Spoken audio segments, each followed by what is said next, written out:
I have spent much of my life raising capital.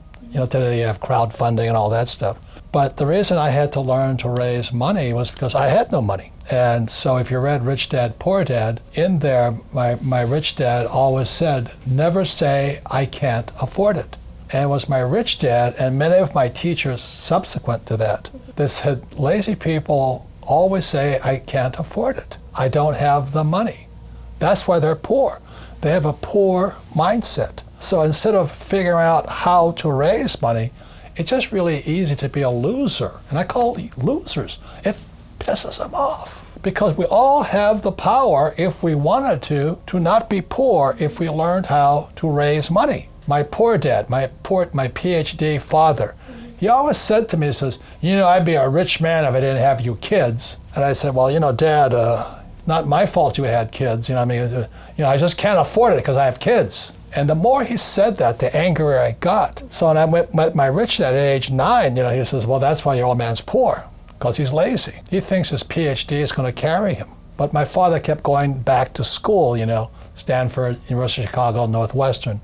He never learned any of this stuff. They still don't know it, because most teachers want a paycheck, pension, and tenure. They want job security. So the mindset is different.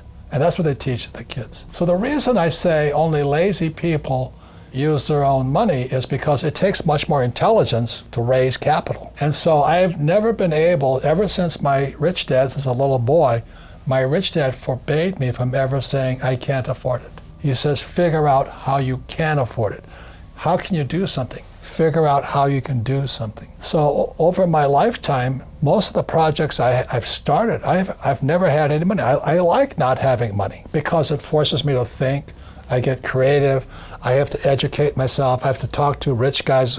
Hey, how'd you do this? How'd you do that? How'd you do that? And what has happened to me, and I just turned 72, I've never needed money. Because if I need money, I figure out how to raise it. So today you guys have crowdfunding and all that. I don't know what that stuff is. But it's easy to say I can't afford it. All the poor people say I can't afford it. All the poor people say, well, it's taxed the rich. All the poor people are saying, well, give me a free education, free food, free schooling, free manicures, free pedicures. There's laziness, my opinion. So, over my lifetime, I've raised hundreds of millions of dollars. And it's because I didn't have money as a young person that I learned how to raise capital. It's really quite simple. You have to find an asset that's worth more than me. If they can't invest in me because that's called slavery, buy me, When I started off, I read about it in Fake. I started off looking for this one little piece of real estate. I found an excuse, this 1-bedroom, 1-bath condominium on the beach in Maui. And I found an excuse for people to give me the money. All I had to do is assure them I'd pay them back. So my first deal was an infinite return deal. I had no money in the deal because it was 100% debt. It was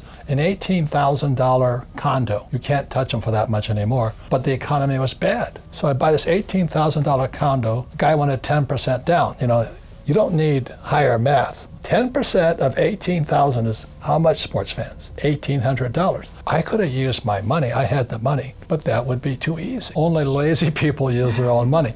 And that's what really pissed off a lot of people out there. Goes, you calling me lazy? I said, yes, I am. Because you're the same type of person who will say, I can't afford it. I can't do that. That's the problem. It's up here. It's the real estate between this ear and that ear. I can't do that. Most of my family say, well, I can't afford it. My father taught him to say that. My mother taught him to say that.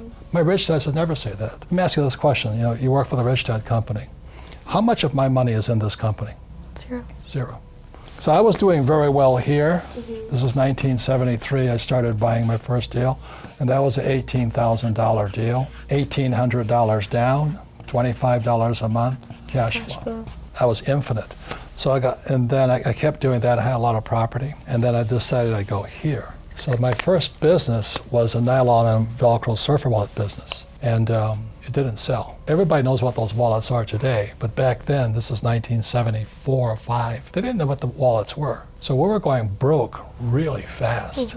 We bought 100,000 of these wallets from Korea. We shipped it to our warehouse in Long Island, and we were borrowing money from our investors. So we raised about $600,000 to get this little goofy wallet business up. We were in serious trouble. I owed my father about $200,000. My rich dad was laughing at me. We were going broke so quickly because we couldn't move the wallets, 100,000 of them. They were sitting in this bonded warehouse on Long Island, and nobody would buy them from us. So then, the good thing about stupidity, there it is, makes you smarter. So I started thinking. We started thinking, so what's wrong? And I said, what was happening in the world at that time, all the baby boomers were fat, so they had to start running. So jogging was coming online, and nobody jogged before, because, so these guys are all jogging, and then we're reading the paper, we're sitting in Honolulu going broke fast, and we're reading the paper, this jogger went to Golden Gate Park in San Francisco and was jogging around the park. And what the jogger did was he had no place to put his car key. So what did they do? He puts it on the front tire of his car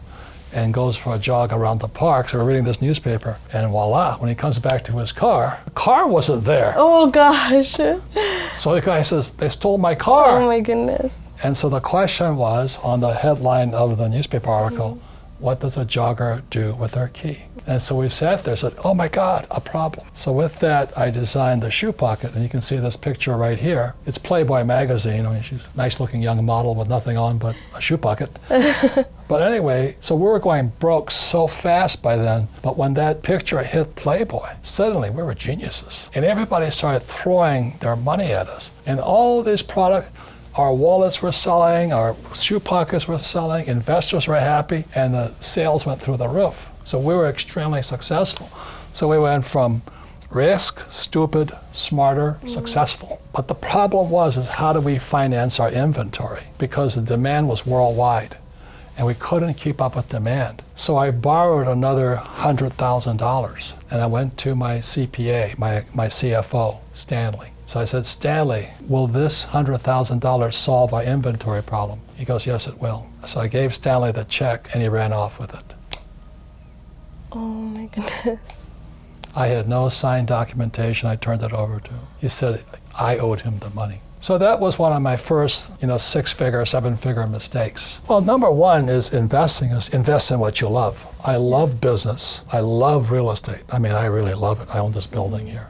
And I love gold and silver. So I invest in what I love. Most people say, do what you love, but I rather invest in what I love. But I love being an entrepreneur. I love investing. It's like Shark Tank to me. I'm always looking at new businesses, new deals. It's just a game like this. When you look at the financial statement, that's like your scorecard. It's like your golf scorecard is your financial statement. But as you know, our schools teach us nothing about financial statements. But it goes back to the original question, why did I say only lazy people use their own money? Because lazy people always say, I can't afford it. I can't do it. It's easy to say that, and that's why they're poor. It's harder to go raise $1 million than to say, I can't afford it. Did you enjoy the video? Please let us know by smashing the like button and comment your thoughts about Robert Kiyosaki's advice. While you're here, you can also check out these amazing videos about investing. Thanks for watching, and remember to keep this investing tips a secret.